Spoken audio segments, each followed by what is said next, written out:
ẹ káàárọ̀, ẹ káàsán, ẹ káalẹ́ àti ibi tẹ́tí mò wá. This is CrossBlogX TV. Don't forget to subscribe, like and share. Ọmọlúkà ti jáde o torí àwọn tí wọ́n ń béèrè question olóró lọ́wọ́ Ọmọlúkà pé ṣé títorí kí Sunday Igboho lè bá Tinubu ṣiṣẹ́ náà ṣe fi Sunday Igboho lẹ̀ àbí Yorùbá nation máa continue. Òun ni Ọmọlúkà wá jáde pé ẹ̀yin èèyàn yìí àwọn question tẹ́ ń béèrè yìí ẹ máa gba gbàgbóso ẹ lọ́wọ́ yìí nítorí pé èèyàn tẹ́ ń wá in question yìí ṣé kó wà ní ìṣòro yìí ni àbí kó jáde, òun ló jẹ yín lógún. Don't forget to subscribe, like and share. This is CrossBlogX TV. Ẹ máa gbọ́ wéríwérí ọ̀rọ̀ lẹ́nu Ọmọlúkà.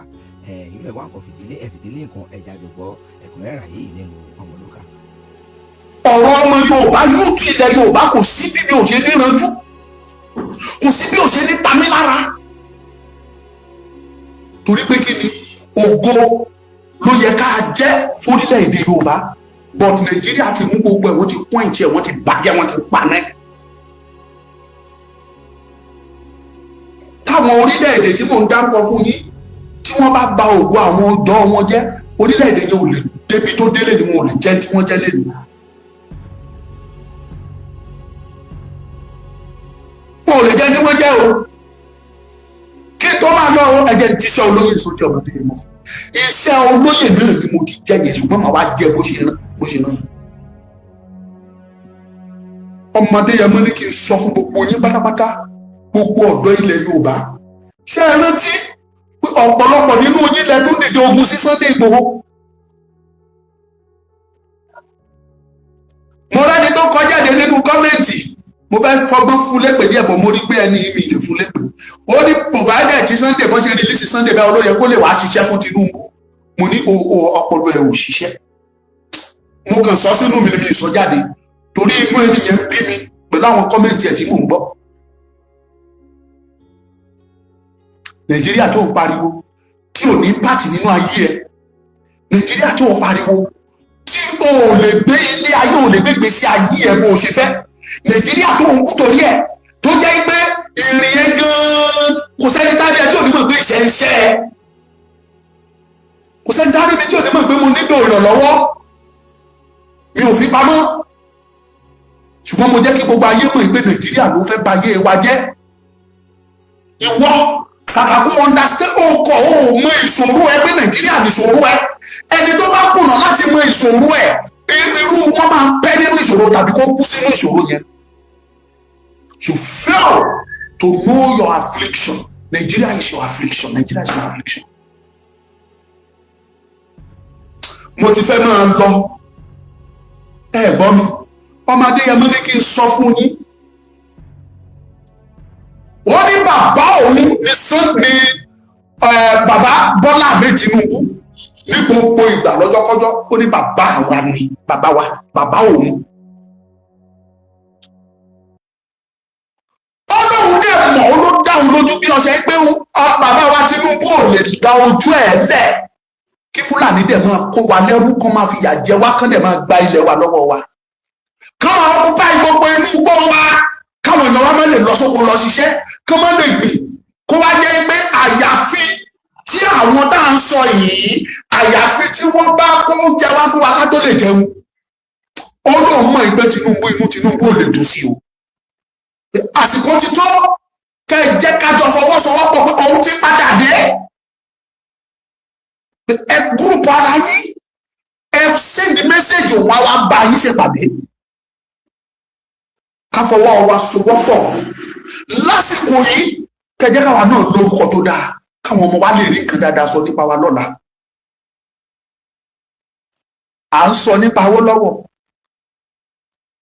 à ń sọ nípa Adéyínká Batman-Kọ́lé, à ń sọ nípa Rẹ̀mí Fáníkáyọ̀dé, à ń sọ nípa Akíntọ́lá, à ń sọ nípa Bọ̀dé Thomas, à ń sọ nípa bí, à ń sọ nípa tọ̀hún. We're talking about them all. Kí la fẹ́ sọ nípa tiẹ̀? Kí làwọn ọmọ ẹ fẹ́ sọ nípa ẹ? Àwọn ìran ẹ tó ń bọ̀ kí ló fẹ́ sọ nípa ẹ? Sunday ọmọdé ẹ mọ́ ní kí n sọ fún yín pé ẹ jẹ́ ká fọwọ́sowọ́pọ̀, ká fìmọ̀ ṣọ̀kan, kájọ gbé Yorùbá o, kájọ gbé. ọmọdé ọmọ ní kò síjà mọ́, ó ní gbogbo yín pátápátá kò síjà, ẹ ṣáà jẹ́ ká fọwọ́sowọ́pọ̀. ilẹ̀ tí bàbá ńlá bàbá wa jogún fún wa yìí tá à ń pè nílẹ̀ Yorùbá yìí, ó ní ẹ jẹ́ ká fọwọ́sowọ́pọ̀, kájọ ṣe kí ni o, ká fọwọ́sowọ́pọ̀ ká lè rí kankan sọ nípa tiwa lọ́la. èmi ìdarí ẹ̀mú tó máa ṣẹlẹ̀ lọ́la. ẹ jẹ́ ká fọwọ́sowọ́pọ̀, kájọ fìgbọ́n wá ṣọ̀kan, ká kírètì orúkọ àti ìtàn táwọn ọmọ wa máa sọ nípa tiwa lọ́la, báwa ṣe ń sọ nípa àwọn tó ṣe lánàá. wọ́n máa sọ̀rọ̀ nípa àwọn gan, à sọ nípa Martin Luther King, à sọ nípa Ọbáfẹ́mi Awólọ́wọ̀, à sọ nípa Nnamdi Azikiwe, à sọ nípa Nelson Mandela and many others. à sọ nípa wọn, à ń sọ títí dèní, àwọn ọmọ wa náà tún mọ̀ kọ́ tó bá dọ̀la, kí la fẹ́ sọ nípa tiẹ̀. lọ́jọ́ tá a bá bẹ̀rẹ̀ sí ní tún sọ tó ń dàgbà tó ń lọ, kí làwọn ọmọ fẹ́ sọ nípa ẹ̀. mo ti sọ eléyìí, mo jíṣẹ́ tí Ìgbòho rán mi, ó ní kí n sọ fún yín pé no more fight, kò sí jà mọ́.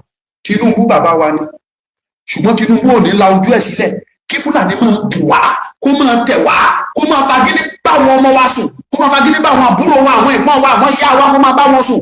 káwọn èèyàn wa tó nífẹ̀ẹ́ àti ṣe oko kó má lè lọ sínú oko láti lọ dá oko tá a máa jẹ, àyàfi táwọn Fúlàní fúnra wọn bá kó oúnjẹ wá fún wa.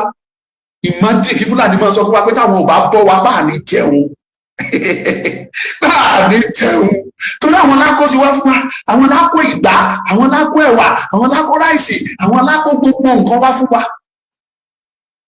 nígbà tẹ́mi wà ní kékeré, Yorùbá ló ń jẹ, fúnra wa là ń gbin ẹ̀wà, fúnra wa là ń gbin tòmátò, fúnra wa là ń gbin ata, tó jẹ́ pé bó bá ti ń ka tó ń kó bọ̀ lóko, àátúnra ń bẹ̀ tá àtúngbẹ wá nulẹ̀, àátún lọ gan-an mi àti ẹ̀, ó máa ń lọ sínú ilé ni a wá bọ́, ó bá ti lọ á pọ̀, a wá gbé sórí iná ṣe é. ẹni ọbẹ̀ tá a bá fẹ́ ṣe, ẹni tí tá a bá fẹ́ ṣe ibẹ̀ láti mọ́ lọ bú tá a máa fi jẹun, tá a máa fi ṣe é. ṣùgbọ́n láyé òde ìlú ńkọ́, táwọn àbòkí àwọn Fúlàní báwo kó wá fún wa nílé jẹun. Sunday Igboho ní enough is enough. òpin ti dé bá gbogbo ẹ̀. brọ́dà mi Babátúndé Adésínà, God bless you.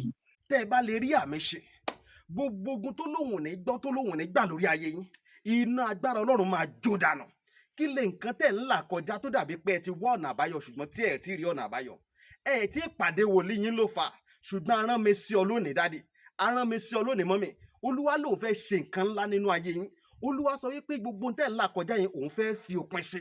kí nìkan tẹ̀ ń là kọjá lórí ìgbéyàwó ni, lórí ọmọ ni, lórí iṣẹ́ ni, níbi gbogbo ni, bóyá ogun kan ló dàbí pé ogun yẹn le, ẹ ti gbìyànjú kò tí ì sí ọ̀nà àbáyọ.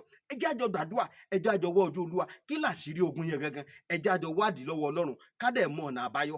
ẹ̀rọ ìbánisọ̀rọ̀ tẹ́ fi pè mí fún àdúrà àti ọ̀nà àbáyọ òun náà ni +234 70 25 47 5427 +234 70 25 47 5427. bẹ́ẹ̀ ṣe ń pè mí fún àdúrà lórúkọ Jésù, ẹ máa rí ìyanu.